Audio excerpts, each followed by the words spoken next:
cyangwa wizeye ufite imirongo fresh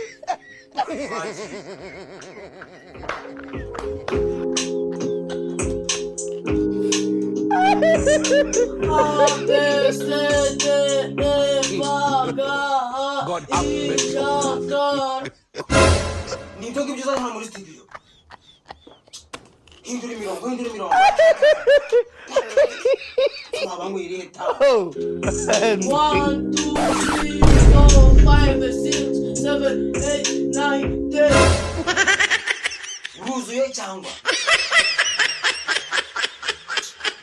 mana yanjye mwese ibyo ni ibintu uri kuza kuririmbira hano ubushize nakiriye nsabe muri studio azirira ibintu none haza kubona wazana ibintu none nawe nukugiye kumbera ako kavuna nzagere hindura imirongo ni ufite indi mirongo okay kwagiye